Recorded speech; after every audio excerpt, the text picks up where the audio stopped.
Hello friends, welcome to study बस।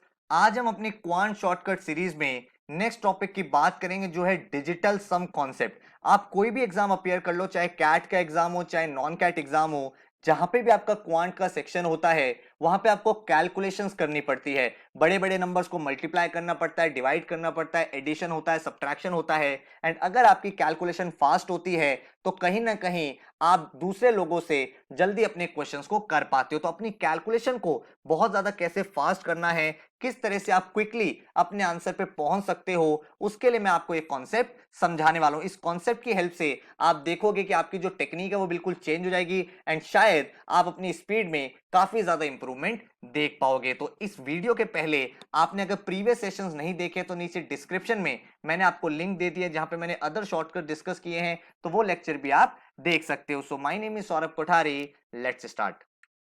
Video start करने से पहले भाई चैनल को सब्सक्राइब कर लेना एंड बेल आइकन को प्रेस कर देना ताकि ऐसी जितनी भी इंपॉर्टेंट वीडियोस है क्वांट्स की, एलआरडीआई, वर्बल, इसके साथ ही एमबीए कॉलेज रिलेटेड, उनके नोटिफिकेशंस आपको मिलते रहें। साथ में इंस्टाग्राम पे हमारा चैनल है स्टडी बस एजुकेशन, इसको फॉलो कर लेना है। डेली बेसिस पे current affairs, quant, shortcut, vocabulary words आपको मिलते रहते हैं। इसके साथ ही अगर आप एक कैट एमबीए एस्पिरेंट हो तो हमारा फुल फ्लेजेड पेनड्राइव कोर्स आ चुका है जिसमें आप क्वांट, वर्बल, एलआरडीआई, जीके का इंडिविजुअल कोर्स ले सकते हो। अदरवाइज आप कॉम्बो कैट या कॉम्बो एमबीए ले सकते हो जिसमें जीडीपीआई वैट आपको कॉम्प्लीमेंट्री मिलता है। इस पेनड्राइव कोर्स में आपको वीडियो लेक्चर्स मिलते हैं हर एक टॉपिक के, बिल्कुल बेसिक से लेकर एडवांस लेवल तक। इसके साथ ही आपको एक पोर्टल मिलता है जहां पे टॉपिक वाइज टेस्ट होते हैं फॉर फर्दर प्रैक्टिस, उनका आपके पास सॉल्यूशन भी अवेलेबल होता है।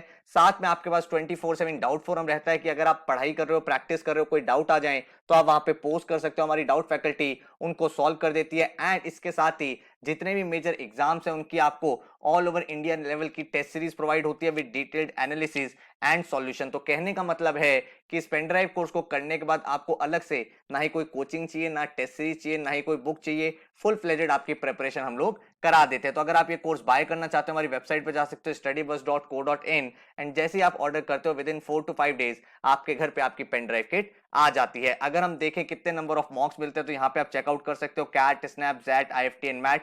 एंड वीकली आपके करंट अफेयर के टेस्ट होते हैं, सेक्शनल टेस्ट अवेलेबल होते हैं, टॉपिक वाइज टेस्ट होते हैं और जितने भी हमारे टेस्ट होते हैं, मॉक्स होते हैं, उनके डिटेल्ड सॉल्यूशन एंड एनालिसिस आपको प्रोवाइड होता है। साथ में पेन ड्राइव कोर्स के साथ आपको मिलता है एक स्टडी प्लानर जहां पे आप अपनी डेट सेट कर सकते हो। उस डेट के अकॉर्डिंग आपके goals of the day generate होते हैं, उन गोल्स को आप अचीव करते हो एंड अपनी पूरी प्रिपरेशन को एक बहुत ही वेल स्ट्रक्चर्ड तरीके से कंप्लीट करते हो। इस कोर्स के बारे में कुछ और जानना है, डेमो लेक्चर्स देखने हैं, तो आप इस नंबर पे हमें व्हाट्सएप कर सकते हो 9958937705। हमारी टीम आपको इसमें हेल्प कर देगी। So now let's begin with the video. Digital sum होता क्या है, what is the funda of digital sum, इसका मतलब क्या है। तो आपको मैं एक बहुत बेसिक से समझाता हूं ताकि आप इस कॉन्सेप्ट को वैरायटी ऑफ क्वेश्चन में अप्लाई कर सको। इस कॉन्सेप्ट को अगर आपने सीख लिया तो आप ये समझो विदाउट यूजिंग पेन आप बहुत सारी कॉम्प्लेक्स कैलकुलेशंस को सॉल्व कर सकते हो। तो सबसे पहले समझते हैं कि डिजिटल सम होता क्या। डिजिटल वर्ड बना है डिजिट से। डिजिट सम मतलब अगर मैं आपको कोई नंबर लिखूं लेट से 123 और मैं आपसे बोलूं इसका डिजिट सम क्या है, तो आप क्या करोगे, इन सारी वैल्यूज को प्लस कर दो। 3+2 2+1 कितना हो गया, 6 हो गया। तो मैं बोलूंगा इसका डिजिट सम है 6। लेट से मेरे पास नंबर है 1 2 3 4 5 और मैं आपसे बोलूं बताओ इसका डिजिट सम क्या होगा, तो आप बोलोगे 5+4 9 9+3 12 12+2 14 14+1 15 एंड 15 को फर्दर आप प्लस कर दो जब तक आप सिंगल वैल्यू पर नहीं पहुंच जाते। 5+1 कितना आ गया, डिजिटल सम 6 आ गया। इसी तरह अगर आप कोई भी नंबर देखोगे, मान लो लेट से आपने नंबर लिखा 347 और आपने कहा इसका डिजिटल सम निकालना है, तो 7+4 11 11+3 14 एंड 14 को फर्दर प्लस कर दो, इसका डिजिट सम क्या हो गया, 5 हो गया। कहने का मतलब क्या है कि जब आप सारी डिजिट्स को प्लस कर देते हो तो आप उसके डिजिटल सम पे पहुंच जाते हो। अब यहां पे इंटरेस्टिंग बात क्या है, इंटरेस्टिंग बात यह है सीखने वाली कि जब भी आपको देखोगे आप इनको प्लस करते हो। अगर आपने बचपन में 9 का डिविजिबिलिटी रूल पढ़ा हो तो 9 का डिविजिबिलिटी रूल क्या होता था, सारी वैल्यूज को प्लस कर दो एंड फिर 9 से डिवाइड करके देख लो, अगर पूरा डिवाइड हो जाता है तो 9 का मल्टीपल है, नहीं डिवाइड होता जो जो बचेगा वो आपका रिमाइंडर होगा। जैसे कि अगर मैं आपसे बोलूं 1 2 3 4 5, अगर मैं आपसे बोलूं इसका डिजिट सम क्या होगा, तो आपने कैलकुलेट तो कर दिया, 1+2 2+3 6 हो गया, 6+4 10 हो गया, 10+5 15 हो गया, फिर आपने 1 और 5 को प्लस कर दिया तो 6 आ गया। मैंने कहा लेकिन क्या और भी सिंपलेस्ट वे है इसको सॉल्व करने का? तो मैंने कहा जितने भी 9 आपको मिले, जितने भी 9 आपको मिले उन्हें इग्नोर कर दो। इग्नोर कर दो मतलब 5 और 4 दोनों का सम करोगे तो 9 होता है, इन दोनों को इग्नोर कर दो, हटा दो, दिस वैल्यू इज 0 एंड बाकी को प्लस कर दो, 3 प्लस 2 5 प्लस 1 6, 6 ही आ गया आपका डिजिट सम। लेट्स से कोई और वैल्यू 9 2 7 2 फिर 5 4 7 8 देन 2 देन 1। मैं आपसे बोलूं मुझे इसका डिजिट सम बताओ, सारी वैल्यूज प्लस करेंगे तो टाइम लगेगा। मैंने कहा 9 को इग्नोर कर दो, जितने भी 9 आप बना सकते हो। तो आपने कहा 9 ये हट गया, 2 प्लस 7 9 ये हट गया, 5 प्लस 4 9 ये हट गया, 7 प्लस 2 ये वाला हट गया, 8 प्लस 1 ये हट गया, डिजिट सम क्या आ गया? डिजिट सम आ गया 2। तो मतलब हमें क्या करना है, जितने भी 9 हैं उन सारे के सारे 9 को 0 मान के इग्नोर कर देना है एंड डिजिट सम हमें जो भी नंबर दे रखा है उसका निकाल लेना है। तो एक बार आप डिजिटल सम निकालना सीख गए, लेट्स से आपने कोई नंबर लिखा, एक बार अपनी नोटबुक में निकाल के देखो, तब मैं आपको क्वेश्चन की हेल्प से बताऊंगा कि कैसे एग्जाम में इसको अप्लाई करना है। लेट्स से आपके सामने नंबर है 4 8 7, देन आपने कहा 5 1 2, देन आपने कहा 3 7, देन हमारे पास आ गया है यहाँ पे 6 और मैंने कहा बताओ इसका डिजिट सम क्या होगा। तो आपको क्या करना है, आपका ऑब्जेक्टिव है 9 हटाते चलो। तो आपने क्या करा, 3 प्लस 6 9 होता है, हट गया।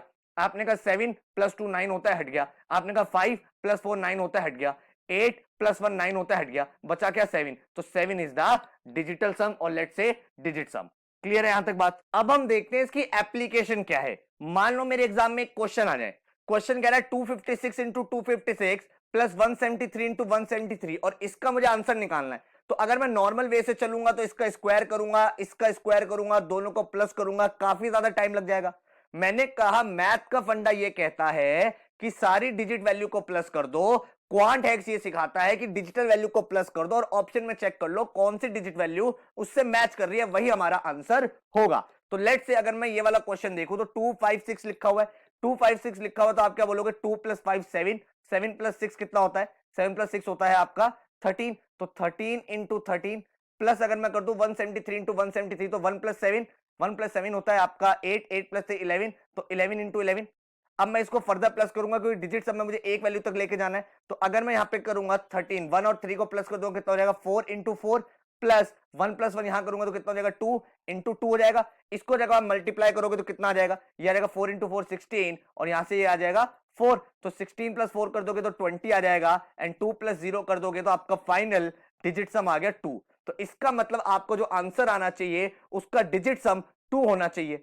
अब ऑप्शन चेक कर लेते हैं भाई। ऑप्शन नंबर ए देखा मैंने कहा 9 को तो इग्नोर कर दो, 9 तो आपको कंसीडर ही नहीं करना है। और कहीं अगर आप 9 बना सकते हो, 6 और 3 को कैंसिल कर दो, 9 होता है। 4 प्लस 2 6 इसका डिजिट सम है। 2 आया? नहीं आया, तो ये मेरा आंसर नहीं है। सेकंड ऑप्शन देखा 9 4, 9 को इग्नोर कर दिया। देन आपने कहा 4 प्लस 3 7, 7 प्लस 2 9, तो ये वाला भी कैंसिल हो गया। जितने 9 बनते जाए उन्हें हटाते जाओ, बचा लास्ट में 4, ये आपका डिजिट सम है, ये भी मेरा आंसर नहीं है। फिर मैंने कहा नेक्स्ट देखो 9, तो ये 9 तो हट गया। 5 और 1 है, 5 प्लस 1 कितना होता है? 6 होता है, 6 यहां पे आ गया। ये भी मेरा आंसर नहीं है बिकॉज मेरा डिजिट सम क्या है? 2 आना चाहिए, 2 आना चाहिए। लास्ट ऑप्शन देखा 9 को हटा दिया, 5 प्लस 4 हटा दिया, 9 होता है। 6 प्लस 5 कितना होता है? 11 होता है। 11 को अगर आप प्लस करोगे 1 प्लस 1 तो आपका डिजिट सम क्या आ गया? 2 आ गया और यही मेरा आंसर है। बात समझ रहे हो? तो मतलब आपको जो बड़ी बड़ी कैलकुलेशन है वो करनी ही नहीं पड़ेगी अगर आपको ये फंडा समझ में आ गया कि किस तरह से डिजिटल सम को यूज किया जाता है। अलग अलग जगह यूज होता है। एक क्वेश्चन और ट्राई करते हैं। अगर मान लो मेरे एग्जाम में ये क्वेश्चन आया, मुझसे बोला कि बताओ इसका आंसर क्या होगा, तो एक तरीका तो मैं नॉर्मली सॉल्व करूं, लेकिन नॉर्मली सॉल्व करूंगा तो उसमें मुझे टाइम लगेगा। मुझे कुछ ऐसी टेक्निक चाहिए कि मैं क्वेश्चन देखूं और आंसर आ जाए। तो अगर आप यहां पे अब इसको सॉल्व करोगे तो 1 plus 7 8 into 1 plus 1 2 into 7 minus 7 0, 7 0 का डिजिट सम क्या होगा? 7 होगा। अब आप अगर इसे सॉल्व करोगे तो कितना हो जाएगा? ये हो जाएगा 8 इंटू 2 16, 16 इंटू 7 माइनस 7। भाई 16 को हम सॉल्व नहीं करेंगे पूरा क्योंकि भाई हमें तो सिंगल वैल्यू में जाना है। तो 1 और 6 का डिजिट सम कितना होता है? 7, 7 इंटू 7 माइनस 7, 7 7 से कितना होता है? 49, 49 माइनस 7 करा तो आ गया 42। तो 4 प्लस 2 कर दोगे तो आपका डिजिटल सम क्या आ गया? डिजिटल सम आ गया आपका 6। अब मुझे एक ऐसा ऑप्शन देखना है जिसका डिजिटल सम 6 आता हो, वही मेरा आंसर होगा। भाई यहां पे मैंने आपको इसलिए इतनी कैलकुलेशन करके दिखाई है ताकि कॉन्सेप्ट माइंड में फिट हो जाए। अदरवाइज आपको पेन भी यूज नहीं करना, आप अपने दिमाग में किसी भी नंबर का डिजिटल सम निकाल सकते हो। 9 को हटाते जाओ, बाकियों को प्लस करते जाओ। जैसे ऑप्शन नंबर ए देखें तो 9 हमारा हट जाएगा क्योंकि 9 को हमें कंसीडर नहीं करना। 3 प्लस 1 4, 4 प्लस 1 5 होता है, तो इसका डिजिटल सम 5 है, हमें चाहिए 6। फिर हमने नेक्स्ट ऑप्शन देखा, ये 9 हट गया, 8 और 1 9 होता है, ये भी हट गया, बचा 2, 2 इज द डिजिटल सम, ये भी मेरे काम का नहीं है। नेक्स्ट ऑप्शन देखा, मैंने कहा 9 हट गया, 3 2 1, इनको सम करो, 3 + 2 5, 5 + 1 6, ये मेरा 6 आ गया, यही मेरा आंसर होगा। एक बार लास्ट ऑप्शन भी चेक कर लो, 9 + 1 10, 10 9 तो कैंसिल हो गया, 8 और 1 ये भी 9 कैंसिल हो गया, यहां से आया 1, तो मेरा एक ही ऑप्शन है जिसमें मेरा डिजिटल सम क्या आ रहा है, 6 आ रहा है, तो दिस इज माय आंसर। अलग अलग कॉन्सेप्ट में, डिवीजन में, प्लस में, मल्टीप्लीकेशन में, परसेंटेजेस में, हर जगह आप डिजिटल सम लगा सकते हो। जैसे मान लो ये मेरे सामने परसेंटेज का क्वेश्चन आ गया, परसेंटेज का क्वेश्चन आ गया, मैं क्या करूं, मेरे को तो ये इतना कैलकुलेट करूंगा तो बहुत टाइम लग जाएगा। कॉम्प्लेक्स क्वेश्चन में अगर मुझे आंसर निकालना हो, एक्स की वैल्यू निकालनी हो, तो मैं कैसे कैलकुलेट करूंगा? तो बड़ा सिंपल सा तरीका है, मैंने आपको क्या सिखाया, डिजिटल सम। ये परसेंटेज हटा दो, इसका कोई काम नहीं है, क्योंकि परसेंटेज अपॉन 100 होता है, अपॉन 100 में आपकी डिजिटल वैल्यू 1 ही आएगी, तो 1 का डिनोमिनेटर में कोई काम नहीं है। तो अब आपके सामने क्या है, आपके सामने 88 into 370 plus 24 into 210 minus x equal to 118। अब मुझे फटाफट से विदाउट कैलकुलेशन डिजिटल सम सबका निकालना है। तो 8 और 8 16 होता है, 16 में अगर 1 और 6 कर दोगे प्लस, तो आ गया 7, 7 इंटू 3 और 7 कितना होता है, 10 होता है, 10 में अगर आप डिजिटल सम निकालोगे 1 आएगा, प्लस यहां पे देखो 2 और 4 का डिजिटल सम कितना होगा, 6 होता है। देन आपके पास 210 है, 210 का डिजिटल सम क्या होगा, 2 + 1 3 माइनस एक्स, और इधर आपका डिजिटल सम क्या हो जाएगा, 8 और 1 9 हट गया, यहां पे आपका 1 आ गया। ठीक है, अब मुझे क्या करना है यहाँ पे भाई, 7 इंटू 1 करूंगा तो 7 प्लस 6 इंटू 3 करूंगा तो कितना होगा, 18 माइनस एक्स इक्वल टू 1। भाई 18 अगर देखोगे तो 8 और 1 डिजिटल सम 9 हो गया, 7 plus x 7 minus x equal to 1 है, तो एक्स का वैल्यू क्या आ गया, एक्स का वैल्यू आपका आ गया 6। तो इसका मतलब आपका वो आंसर होगा जिसका डिजिटल सम क्या होगा, 6 होगा। ऑप्शन नंबर 1 देखो, 268, 2 + 6 कितना होता है, 8, 8 + 8 16, 16 का अगर आप सम कर दोगे 1 + 6 तो आता है 7, डिजिटल सम 7 है, ये मेरा आंसर नहीं है। सेकंड ऑप्शन है मेरे सामने 256, तो 256 को प्लस करूंगा तो 5 + 2 होता है 7, 7 + 6 होता है 13, 13 का अगर आप सम कर दोगे 1 + 3 का तो आता है 4, ये भी मेरा आंसर नहीं है। थर्ड ऑप्शन देखो, 2 + 5 होता है 7, 7 + 8 होता है आपका 15, 15 में अगर आप 1 + 5 करोगे तो आता है 6, चाहिए था मुझे 6, आ गया मेरे 6, this is my answer. Next देखो, 3 + 5 8, 8 + 8 होता है 16, 1 + 6 करोगे तो क्या आएगा, 7 आएगा, this is again not the answer. तो इसका मतलब option C is the right answer. तो इस तरह आप क्वेश्चंस में ट्राई करो डिजिटल सम को यूज करने का, आपके लिए काफी ज्यादा हेल्पफुल टेक्निक ये हो सकती है। डिफरेंट वैरायटी में, डिवीजन में इसको ट्राई करो, मल्टीप्लिकेशन में ट्राई करो, एडिशन में देखो, आप ट्राई जितना करोगे उतना ज्यादा प्रैक्टिस और बनेगा, and then after a point of time using digital sum can help you to solve maximum complex calculations. So thank you so much. Take care. All the best.